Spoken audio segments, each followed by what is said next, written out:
নমস্কার। তাহলে তোমরা দেখলে যে ক্রোমোজোমের গঠন। এবার আমরা দেখব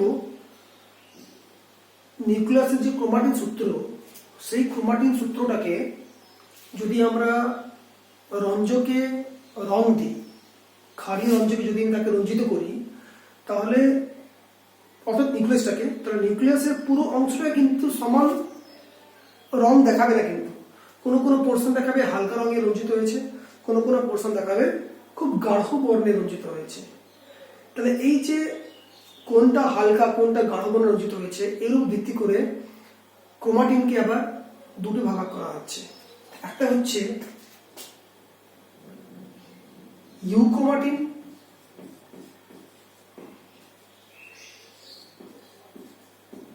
আর একটা হচ্ছে হেটারোক্রোমাটিন।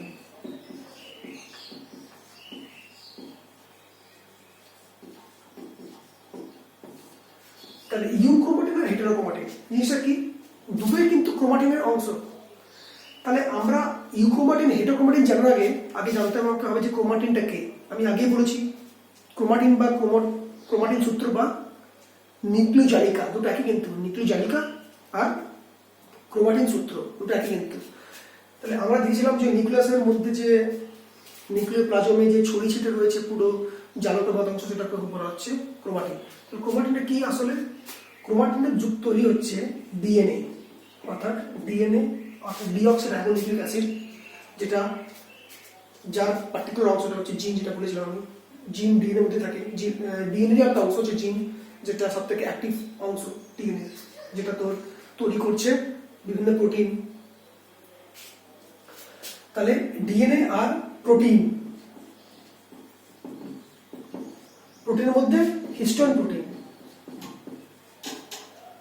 তাহলে ডিএনএ আর প্রোটিন অর্থাৎ হিস্টোন প্রোটিন নিয়ে যুক্ত তৈরি হচ্ছে সেটা হচ্ছে ক্রোমাটিন। ঠিক আছে? তাহলে ডিএনএ আর প্রোটিন এই দুটো নিয়ে তৈরি হচ্ছে কি?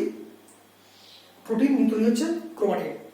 তাহলে এই ক্রোমাটিনের অংশ দুটো হচ্ছে কিন্তু হেটারোক্রোমাটিন আর ইউক্রোমাটিন। তাহলে কোনটা হেটারোক্রোমাটিন কোনটা ইউক্রোমাটিন সেটা জানার জন্য আমাকে ছবি দেখতে হবে। তাহলে আমি নিউক্লিয়াস আঁকছি। এটা নিউক্লিয়াস। নিউক্লিয়াসের বাইরে আছে নিউক্লিয় পর্দা, জানি আমরা এটা। এবার নিউক্লিয় পর্দার ঠিক ভিতরে এরকম ঠিক ধারে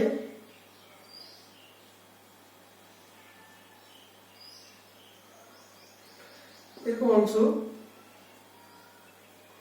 গাঢ় অংশ দেখতে পাওয়া যায়। যদি আমরা এই নিউক্লিয়াসের রং করি,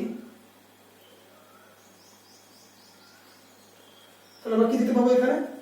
যে এই নিউক্লিয়াসের যে নিউক্লিয় পর্দার সংলগ্ন যে এলাকাটা, একদম ধারে প্রাচীরের অংশটা, সেটা এরকম গাঢ় বর্ণে রঞ্জিত হচ্ছে। এটা আমি এখানে ঘষে দিচ্ছি ভালো করে, এটা বুঝতে পারা যাবে যেটা ঘন অংশটা, এই অংশটা ঘন অংশটা। আর মাঝখানে এরকম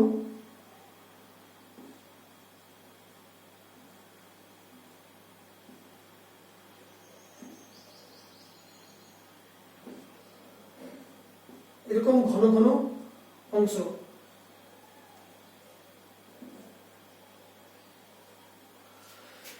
এরকম ঘন অংশ পাওয়া যায়, আর পাওয়া যায় এরকম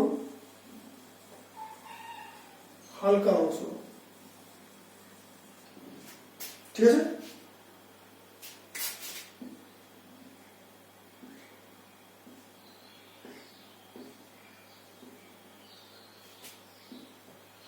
এরকম ঘন ঘন অংশ।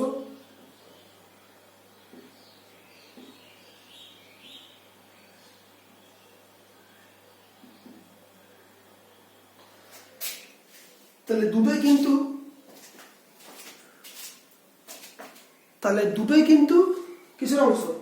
দুটোই কিন্তু হচ্ছে ক্রোমাটিনের অংশ।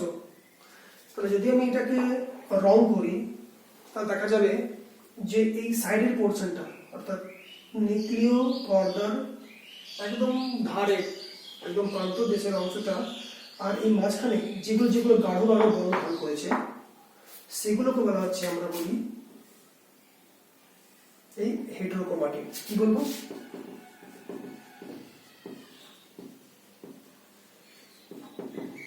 হেটারোক্রোমাটিন। আর যেগুলো হালকা বড় ধারণ করেছে ক্রোমাটিনের যে অংশগুলো, অর্থাৎ এই অংশগুলো, এইগুলোকে বলবো আমরা ইউক্রোমাটিন। বুঝতে পারলে? তাহলে ক্ষারীয় রঞ্জককে রং করলে ক্রোমাটিনের অর্থাৎ নিউক্লিয়াসের ক্রোমাটিনের যে অংশগুলো গাঢ় বর্ণ ধারণ করছে সেগুলো হচ্ছে হেটারোক্রোমাটিন, যেগুলো হালকা বর্ণ ধারণ করছে সেটা হচ্ছে ইউক্রোমাটিন। তাহলে কেন ধারণ করছে হালকা গাঢ় বর্ণ? কারণ এই অংশটা খুব বেশি কুণ্ডলীকৃত, কুণ্ডলী আছে ঘন কুণ্ডলীকৃত, আর এটা হালকা কুণ্ডলীকৃত।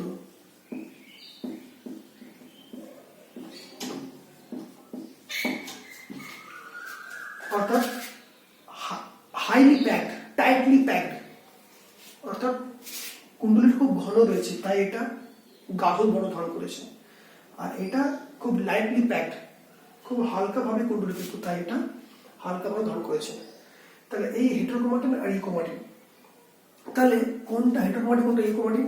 তাহলে ইউক্রোমাটিনটা হচ্ছে ক্রোমাটিনের সব থেকে সক্রিয় অংশ, অ্যাক্টিভ পোর্শন, এবং হালকা কুণ্ডলীকৃত, এবং যেটা আসল কাজ করছে ক্রোমোজোমে, অর্থাৎ যেটা অ্যাক্টিভ, অর্থাৎ যেটা তৈরি করছে এমআরএনএ, মেসেঞ্জার আরএনএ, যেখানে তৈরি হচ্ছে প্রোটিন। তাহলে এই অংশটাই তৈরি করছে প্রোটিন, এমআরএনএ তৈরি করছে, সব থেকে সক্রিয় অংশ। আর যেটা হচ্ছে ক্রোমাটিনের সব থেকে নিষ্ক্রিয় অংশ, নিষ্ক্রিয় বলতে গেলে পুরোপুরি নিষ্ক্রিয় নয়, মানে যেটা অ্যাক্টিভ নয়, সেটা হচ্ছে কিন্তু হেটারোক্রোমাটিন। তাহলে এই হেটারোক্রোমাটিন, তাহলে ইউক্রোমাটিন কাজ জানতে পারলে, দেখো লেখাই আছে এটা 90% পর্যন্ত থাকতে পারে একটা ক্রোমোজোমের মধ্যে, একটা মানে ক্রোমাটিনের মধ্যে 90% সব থেকে বেশি পরিমাণ থাকতে পারে ইউক্রোমাটিন, এবং যার মেন কাজই হচ্ছে প্রোটিন এনার তৈরি করা। আর বাকি 10%টা হচ্ছে হেটারোক্রোমাটিন। তাহলে হেটারোক্রোমাটিনের ভাগ আছে। তাহলে হেটারোক্রোমাটিন হলো দু ধরনের। হেটারোক্রোমাটিন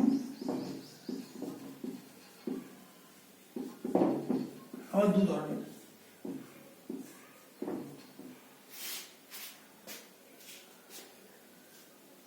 একটা হচ্ছে ফ্যাকাল্টেটিভ আর কনস্টিটিউটিভ, যেটা বাংলায় এখানে বলেছে বইতে।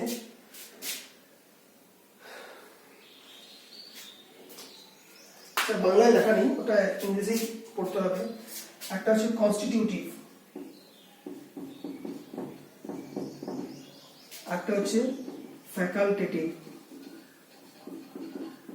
মানে একটা বলতে পারো স্থায়ী, এটা অস্থায়ী। স্থায়ী, তাহলে কনস্টিটিউটিভ মানে হচ্ছে স্থায়ী, আর ফ্যাকাল্টেটিভ মানে হচ্ছে অস্থায়ী। তাহলে এই দুটো অংশ। তাহলে কনস্টিটিউটিভ, তাহলে আমরা জানলাম হেটারোক্রোমাটিনটা অ্যাক্টিভ নয়, সক্রিয় নয়, নিষ্ক্রিয়।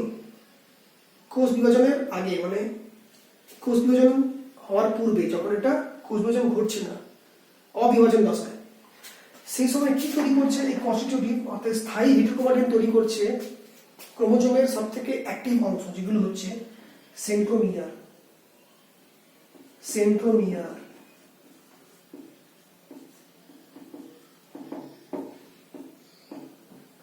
Centromere, telomere.